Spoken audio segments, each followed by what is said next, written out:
السلام عليكم. Hello my dear students. soo dhawaada ku soo dhawaada English with Nadia.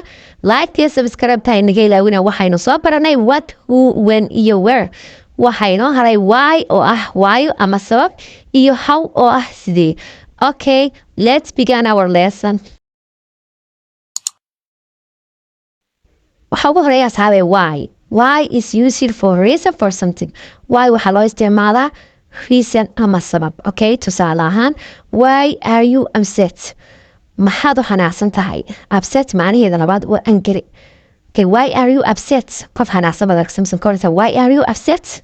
Maxaad xanaaqsan tahay? Maxaad unhappy u tahay? Okay, talabaad why are you sleep lately? Marka lately waa waayadan dambe. Why maxaad bariyahan u seexataa? Waayadan dambe maxaad u seexataa? Why are you sleep lately? Okay, why did you leave early? maxaad u tagtay goor hore? maxaad u tagtay goor hore? Why are you smiling? maxaad u dhoolahadaysay? Marka waa sabab maad u dhoolahadaysay. Why are you crying? sabab maad u hoyaysaa. Why are you laughing? sabab maad u qosanaysaa. Okay, why she didn't come to the party? sabab ma u iman weyday xafladda. Marka why waxa weeyaan sabab. Okay, waxaan sidee eegaynaa how. Okay, waxaa ku xiga how. How macnaheedu waxa weeye waa sidee. Waxaana loo isticmaalaa manner ama present. Waxaa loo isticmaalaa hab ama waxaa loo isticmaalaa xaalad.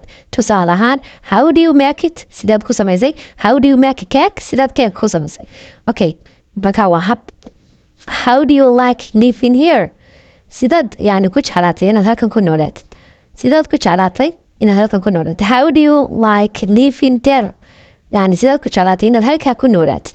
Marka waxa weeyaan waa how waa sidee. How did you find your phone? Qofaa telefoonkiisa intuu waayu helaya misad ka oran kartaa. How did you find your phone? Sidaad ku heshay telefoonkaagii? How did the accident happen? Siduu u dhacay shilku? Okay, how are you feeling today? maxaad dareemaysaa maanta? Marka how waa sidee. waxaa loo isticmaalaa hab ama waxaa loo isticmaalaa xaalad.